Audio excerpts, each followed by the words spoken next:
Another guy, the same story. Navyše, ja sa nesnažím porovnávať s Warrenom Buffettom. Ja sa nesnažím byť lepšia ako on alebo ako môj kamarát Peťo. Príbeh sa ale graduje a Peťo mi povie, že tie akcie už predal, pretože si na ne nastavil stop loss. Volám sa Jana Kubalová a vytváram edukatívne videá o investovaní, ale nie finančné odporúčania, pretože ste dosť chytrí na to, aby ste sa s dostatkom informácií vedeli sami rozhodnúť, čo chcete robiť. Stále dokola sa mi opakuje jeden príbeh a teraz, keď sa zvyšuje tá povestná nervozita na akciových trhoch, tento príbeh naberá grády. 2 týždne dozadu som sa stretla s kamarátom. Rozprávame sa a zrazu príde reč aj na investovanie. A začne mi hovoriť: Janka, začal som nakupovať akcie Nvidia. Chcem na tom zarobiť. Ja sa chytám za čelo a hovorím si: another guy, the same story. A pretože sa mi tento typ rozhovoru stále opakuje a pretože viem, že veľa ľudí je v tejto situácii, poďme si rozobrať, prečo je to blbosť. Dokonca musím povedať, že ja nemám vôbec nič proti akciám Nvidia a dokonca ani sa to netýka konkrétne iba nich, ale akýchkoľvek akcií, ktoré sa vyhajpujú natoľko, že už o nich rozpráva aj teta na pošte. Opíšem tú situáciu, ktorá je takmer vždy ako cez kopírak a budem svojho kamaráta volať Peťo.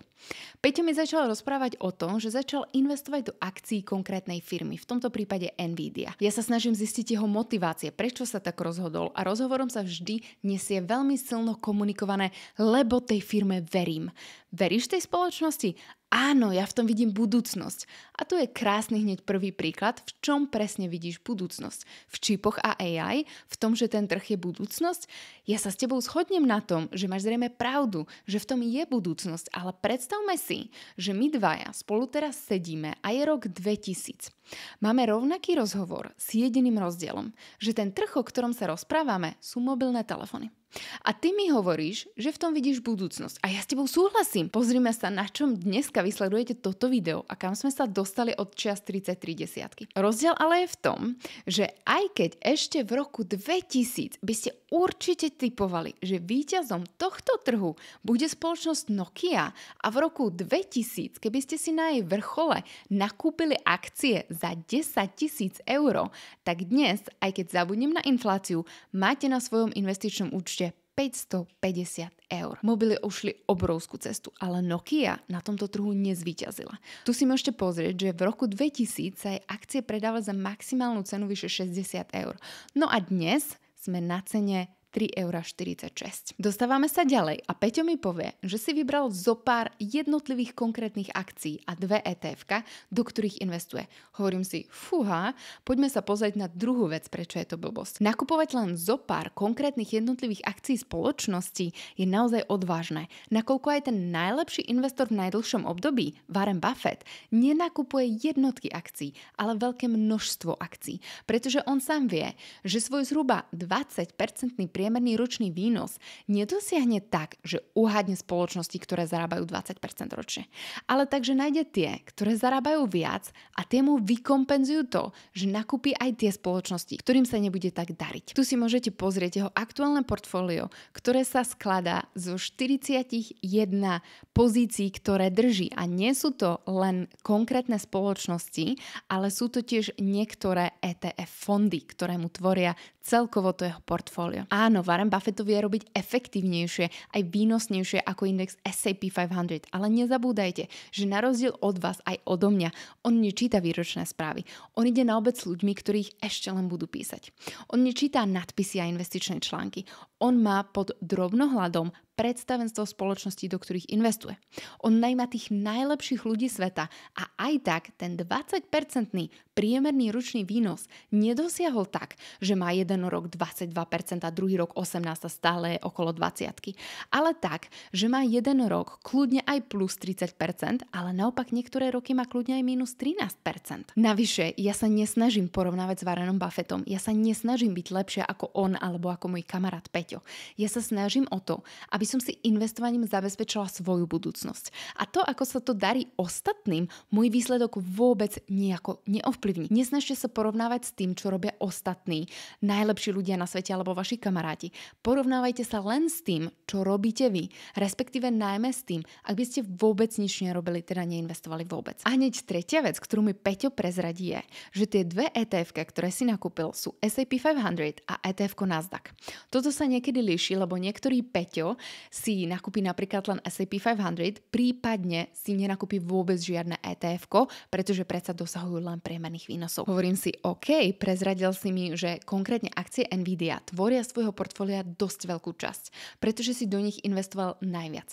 Okrem toho máš ešte dve ETF-ka, ktoré práve túto spoločnosť majú v top 10 akcií, ktoré držia. Dokonca tieto konkrétne obidve na top 3. Tu si môžeme pozrieť ETF-ko S&P 500, ja teda neviem, ktoré konkrétne drží, ale tak toto je jedna z častých európskych ukážok ETF-ka S&P 500 a Nvidia tu je na 3. pozícii s tým, že ju držia takmer v 6% zastúpení celého toho portfólia. A Nasdaq ju má rovnako tak na 3. mieste s tým, že v tomto prípade tvorí 7,28% z celkového toho portfólia toho daného ETF-ka. ETF 500 drží 500 akcií amerických veľkých spoločností, ktoré sú listované na americkej burze a bere cross všetkými 11 sektormi. ETF-ko Nasdaq drží len 100 akcií, a ktoré sú listované len na americkej burze Nasdaq a zo svojich sektorov vylúčilo konkrétne finančný sektor. Long story short, koľko z akcií, ktoré dokopy tvoria významný podiel v ETF-ku Nasdaq, nie sú obsiahnuté už v ETF-ku S&P 500. Čo sa tým snažím povedať je to, že takéto zloženie portfólia mi nepríde príliš diverzifikované. Tak poďme sa pozrieť na to, aké sú tie top pozície, čo sa týka S&P 500, Apple, Microsoft, Nvidia, Amazon, Meta, Alphabet. A keď sa pozrieme na to, že čo konkrétne drží ETF-ko Nasdaq, Apple, Microsoft, Nvidia, Meta, Amazon, Tesla. Teslu samozrejme drží aj S&P 500. Čo tým chcem povedať je, že keď si vyfiltrujeme niektorú zo spoločností v ETF-ku Nasdaq, tak je veľmi veľká pravdepodobnosť, že táto spoločnosť bude zároveň zahrnutá aj v tom ETF-ku S&P 500. To samozrejme neznamená, že každá jedna spoločnosť doslova, ktorá je v ETF-ku Nasdaq, bude obsiahnutá aj v ETF-ku S&P 500, ale drvivá väčšina tých spoločností, ktoré práve v ETF-ku Nasdaq sú a najmä tie, ktoré zastávajú ten majoritný podiel, práve aj v S&P 500 budú zastúpené. Navyše hovorím Peťovi, že predtým, ako začne vytvárať svoje portfólio a vôbec investovať, by sa najskôr mal pozrieť na celkové svoje majetky, čo tiež drvivá väčšina ľudí nerobí. Príbeh sa graduje a Peťo mi povie, že tie akcie už predal, pretože si na ne nastavil stop loss. Stop loss znamená, že si nastavíte, aby v prípade, ak sa akcie dostanú na určitú cenu, ktorú vy si zadáte, teda na ňu klesli, tak sa automaticky predajú. Peťo aj po ďalšom poklese, ktorý po tom, čo sa mu predali akcie nastal, bol stále v zisku oproti cene, za ktorou nakupoval. Hovorím, Peťo, ty tej firme neveríš. Peťo hovorí, ja jej verím. Tak potom prečo si predali akcie? Pretože trochu poklesli. OK, ale ak tej firme veríš a veríš tomu, že bude tým víťazom, tak prečo by si ju predával? Ale ja si ju naspäť kúpim. A tu prichádza ďalší zlom. Peťo, kedy si ju kúpiš? Ako to máš nastavené? Je pre teba dôležitým indikátorom cena, vnútorná hodnota, férová hodnota alebo čo? Peťo hovorí, keď sa situácia zlepší. Dojde ku korekcii a potom si ich kúpim. Peťo, to, čo skutočne bola alebo nebola korekcia, vrchol alebo dno, nezistíš o 2 týždne. To uvidíš o 5 rokov, keď sa pozrieš na graf z roka 2024. A tu je ten obrovitánsky a veľmi častý problém. Ľudia jednajú na základe svojich emócií a myslia si, že im články od ľudí, ktorí sa venujú investovaniu, pomôžu predpovedať, kam sa bude hýbať ten graf. Ale to nevie nikto predpovedať, nikto to nevie vypočítať. A Peťo si to uvedomuje, ale získal taký ten pocit, že tí ľudia, čo do toho celý deň pozerajú, sledujú tie grafy, rozumejú im a čítajú správy od analytikov, majú väčšiu šancu to predpovedať správne. Zoberte si, koľko nástrojov na predikciu počasia dneska máme a ako často je to počasie iné, ako bolo predpovedané. Poďme sa pozrieť ale na graf. Toto nie je spoločnosť Nvidia, je to úplne iná spoločnosť a úmyselne ani nebudem hovoriť, ktorá. Zoberme si graf a skúsme sa snažiť hovoriť, že kam sa bude hýbať. Toto sú staré dáta, pretože som hovorila, že teda všetko vidím až spätne a skúsme sa vžiť do situácie Peťa. Peťo si povedal, OK, ja som videla rastúcu tendenciu a tak som si akcie nakúpil nakúpil, alebo veril som tej spoločnosti, možno som si ich nakúpil, keď boli niekde tu, ja neviem. A teraz nastal nejaký prepad, pretože ja to vnímam, že trh je prehriatý, tie akcie sú naozaj že vyhajpované, musí dojsť k nejakej korekcii. Čo je to tá korekcia, Peťo? Poďme sa na to pozrieť, že OK, nastali nejaké prepady, nastala už tá korekcia. Ako zistíme, že skončila? Zistíme to tak, že teda sme sa dostali do nejakých ziskov a do postupného rastu? Mohli by sme tu získať pocit, že OK, tie korekcie už prebehli, boli relatívne vysoké, lebo keď si zoberieme, že kam sa dostali na vrchol tej akcie, to bolo nejakých 25 a teraz dno mali na nejakých $18, tak si môžeme povedať, že OK, tá korekcia už prebehla, teraz už nastal ten rastúci trend, tak už si môžem zase začať tie akcie nakupovať, lebo ja tej spoločnosti verím. No ideme ďalej, ako to prebehalo. Aha, nastal nejaký ďalší pokles, on nebol zatiaľ nejako výrazne vyšší oproti tomu predchádzajúcemu poklesu. Je to teda koniec tej korekcie, alebo pokračuje ďalej, alebo čo sa teda deje na tom trhu? A aby som to už zbytočne až príliš nenaťahovala, tak si poďme pozrieť, že ako to pokračovalo ďalej. Stále nastávali nejaké teda tie, čo by Peťo mohol nazvať korekcie na trhu. A kde bolo dno tých korekcií? Ktoré z toho je to dno? Nastalo už tu, keď sme sa teda dostali na cenu pod $14? Alebo sme ešte pokračovali ďalej? No a to je to, čo som hovorila, že to môžeme povedať až s odstupom.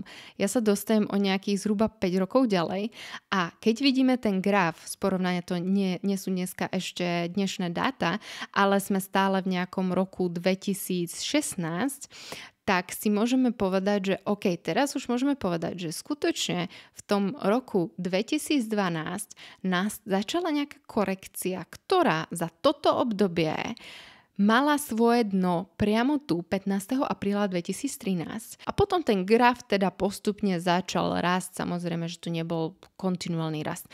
Ale ja keď si poviem, OK, keby ja som tu na tie akcie nepredala a držala som ich a stále som si dokupovala ďalšie a ďalšie, tak túto ich kupujem lacnejšie a ja som mohla podržať aj tie, pretože na túto cenu, kde som bola v tom roku 2012, som sa v roku 2014 dostala zase.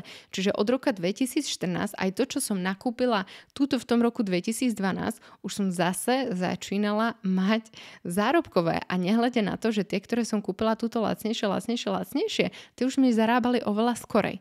Takže prečo mám hľadať to dno? Prečo ja mám sa snažiť nájsť, že toto je vrchol, tu chcem predať, toto je dno, tu chcem nakupovať? No, ako my sme to vedeli, keď my ten graf vidíme takto? Je toto dno? Je toto vrchol? Je toto niečo medzi tým? Smeruje to hore? Smeruje to dole? Kam sa to bude hýbať? No a keď si to ešte posunieme, že tu sme boli na nejakej cene $25 v roku 2012 a keby ste to proste držali a neboli ste stále na konci svojho investičného horizontu, berem, že ste aj v tom roku 2012 investovali, ale ešte ani dnes nie ste na konci svojho investičného horizontu, tak sa pozrieme na to, kam konkrétne tieto akcie, to samozrejme tak nemusí platiť pre všetky, ale kam sa konkrétne tieto akcie dostali v dnešných časoch. Čiže teraz opäť nastala nejaká korekcia, ktorá teda nevieme, kam bude pokračovať. A ten all-time high, ktorý tam bol, tá najvyššia hodnota bola $237. OK, čo teraz má robiť, Peťo? Kam sa bude hýbať ten graf? Viete to predpovedať? Ak to viete predpovedať, budem rada, keď mi napíšete do komentárov, kam sa bude ďalej hýbať tento graf a keď mi poviete, že vy ale neviete, čo je to za spoločnosť a vy potrebujete tie dáta, aby ste to spočítali, nech sa páči, môžete mi napísať za ktorúkoľvek spoločnosť chcete, kam sa v nasledujúcich týždňoch, mesiacoch alebo v nasledujúcom roku konkrétne budú hýbať tie akcie. Ja nie som zastancom takéhoto štýlu investovania. A následne sa s Peťom dostávam k 5. bodu a tým sú emócie. To, čo majú všetci títo ľudia, títo Peťovia rovnaké je, že mi pripomínajú hráčov v kasíne, ktorí sa bohužiaľ stali na hraní závislí. Tí ľudia dokonca často hovoria, že súhlasia s tým, čo hovorím, že súhlasia s tým, ako sa na investovanie pozerám ja, ale že to tak budú robiť až potom. To potom je zrejme až po tom, čo na tom dobre zarobia. Ale ja im to neverím. Neverím im to práve preto, že v nich vidím hráčov kasína, ktorí nemajú žiadne limity na to potom, okrem toho, že by prišli o nejakú väčšiu sumu peňazí. Otázne potom je, či by vôbec pokračovali v investovaní, ak by naozaj prišlo o nejaké väčšie peniaze. Verím vám, že sa vám to môže podariť v investovaní zarobiť. Verím vám, že sa vám to podarí jedenkrát. Verím vám, že na tom môžete za pár týždňov, za pár mesiacov, za pár rokov zarobiť dokonca aj nejaké pekné peniaze. Ja vám to verím, že sa vám to môže kľudne aj 3-krát podariť. Neverím vám ale, že sa vám to bude dariť 10 rokov. Rovnako ako neverím, že môžete 10 rokov chodiť do kasína a stále vyhrávať.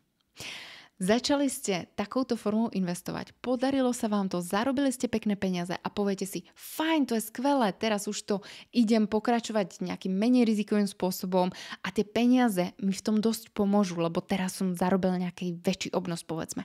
Skvelé, ale toto nespraví takmer nikto. Pretože rovnako ako hráč v kasíne, podľahnete prvej emócii, ktorá je najväčším odporcom investovania. Chamtivosti.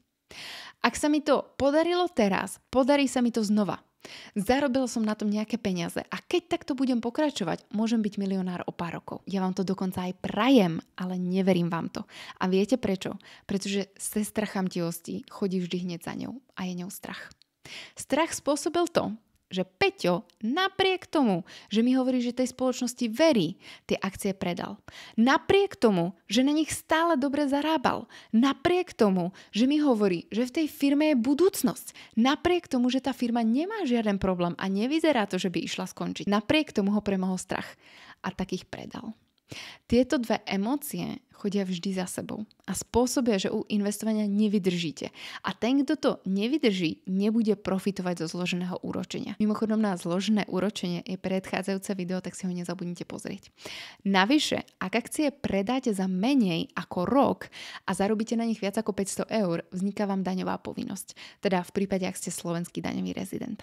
Časovanie trhu, teda robenie predpovedí, kedy je najlepší čas na nakupovanie a predávanie, nefunguje. Pozrite sa, čo vám to spraví s investíciou. Toto konkrétne sú dáta od spoločnosti Fidelity, ktorá spravila hypotetický scenár, ako by vám narastla investícia $10,000, ktorú ste zainvestovali do indexu S&P 500 na začiatku roka 1980 a tie peniaze ste tam nechali, nech si robia to, čo majú robiť do konca decembra roka 2022. Ak ste s nimi vôbec nič nerobili, nesnažili ste sa časovať trh, tak na konci tohto obdobia máte vyše $1 milión. V prípade, ak ste sa snažili časovať trh a nepodarilo sa vám mať tam tie peniaze zainvestované v rámci 5 najlepších dní, ktoré sa odohrali, tak máte o 400,000 menej. Ak ste myslí 10 najlepších dní, tak máte len necelého $500,000 namiesto vyše $1 milióna. No a ak ste kvôli časovaní trhu neboli súčasťou tohto trhu, keď bolo 50 najlepších dní, tak namiesto vyše $1 milióna máte 76,000. Časovanie trhu je extrémne náročné a z môjho pohľadu aj extrémne zbytočné. Pretože ľudia si stále myslia, že ten priemerný výnos nie je dostatočne dobrý. Znova zopakujem, pozrite si moje prvé video na zložené úročenie. Prečo aj ten priemerný, obyčajný výnos, po ktorom vlastne nikto netúži a všetci sa naháňajú za tými vyššími, vám dokáže priniesť tie obrovské majetky, ak na tom trhu vydržíte veľmi dlhodobo. A navyše, tento príklad počíta s tým, že ste tam vložili len sumu jednorázovo. Vy, keď tam budete pravidelne dávať ďalšie peniaze, tak povediac každý mesiac, aj keď nezabudnete, jasné, keď máte v živote situáciu, že ste na materskej alebo na penke a proste neviete investovať, tak je to v poriadku, nikto vás nenúti, že to musíte robiť každý mesiac. Ale tá pravidelnosť, akou do toho vkladáte ďalšie peniaze, vám vie enormným spôsobom pomôcť tiež. Aj o tom, ako sa nesnažiť časovať trh, ale vydržať investovať dlhodobo, ako si rozvrhnúť celkové svoje majetky, aby som sa nemusela spoliehať na jednu spoločnosť, ale aj o tom, ako si krok za krokom viete investície nakúpiť, učím v kurze Aj ženy investujú, ktorý rozhodne nie je určený iba ženám, ale pozbudzujem ženy aj mužov v tom, že nás o investovaní nikto nenaučil a že naháňanie sa za tými najlepšími výsledkami je skôr nedosiahnuteľnou ilúziou. Viac informácií nájdete na mojej stránke. Ja nemám emócie ku svojim investíciám a vďaka tomu nepanikarím z toho, že aktuálne vychádza veľa desivých správ. Môj investičný horizont je dlhý a ja dopredu viem, že v ňom budú aj obdobia, obdobia, možno to budú týždne, možno mesiace, ale možno aj roky, kedy sa mojim investíciám nebude dariť. A toto obdobie zrejme nepríde len raz, ale niekoľkokrát počas toho môjho dlhého horizontu. Viete ale, čomu sa vtedy bude dariť? Tomu, že sa svoje peniaze nakupujem v zlave. Pretože si to kupujem lacnejšie. Ak tam každý mesiac posielam stále rovnakú sumu, ktorú keď sa mi dá, tak nejakým spôsobom navýšim, tak keď sú trhy nižšie, teda napríklad tie akcie stoja menej, tak si ich predsa nakúpim ako maslo v zlave. Za rovnakú sumu si ich nakúpim viac. A ešte jednu vec mi Peťo prezradil a rovnako tak sa opakuje u veľa takýchto ľudí. Povedal mi, že tie akcie, v jeho prípade to bola Nvidia, ale to je v podstate jedno, narástli v porovnaní so zvyškom jeho portfólia na toľko, že začali predstavovať 60% jeho portfólia. 60% portfólia závislých na jednej jedinej firme a navyše ďalšie percentá v portfóliu rovnako tak závisia na tejto jednej firme, pretože majú hlavné veľké pozície aj v rámci tých ETF, ktoré nakupuje. Veď to je samovražda toto. A tak sa mu snažím vysvetliť, že by mala robiť rebalancing, aby k tomu nedochádzalo. A povie mi, že až také premyslené to nemá.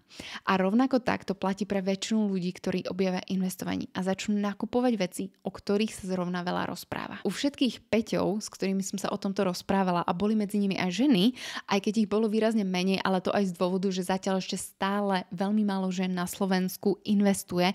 To je aj moja misia, že chcem toto zmeniť a pomôcť aj ženám v tom, že aj my ženy investujeme. Ale čo bolo u všetkých týchto ľudí rovnaké je, že v podstate vo svojej mysli, v ktorej si predstavujú, že by mohli rýchlo a veľa zbohatnúť, si myslia, že existuje niečo ako dokonalý výsledok. Že existuje možnosť, že vždy budú dopredu vedieť, čomu konkrétne sa v tom nasledujúcom období bude dariť.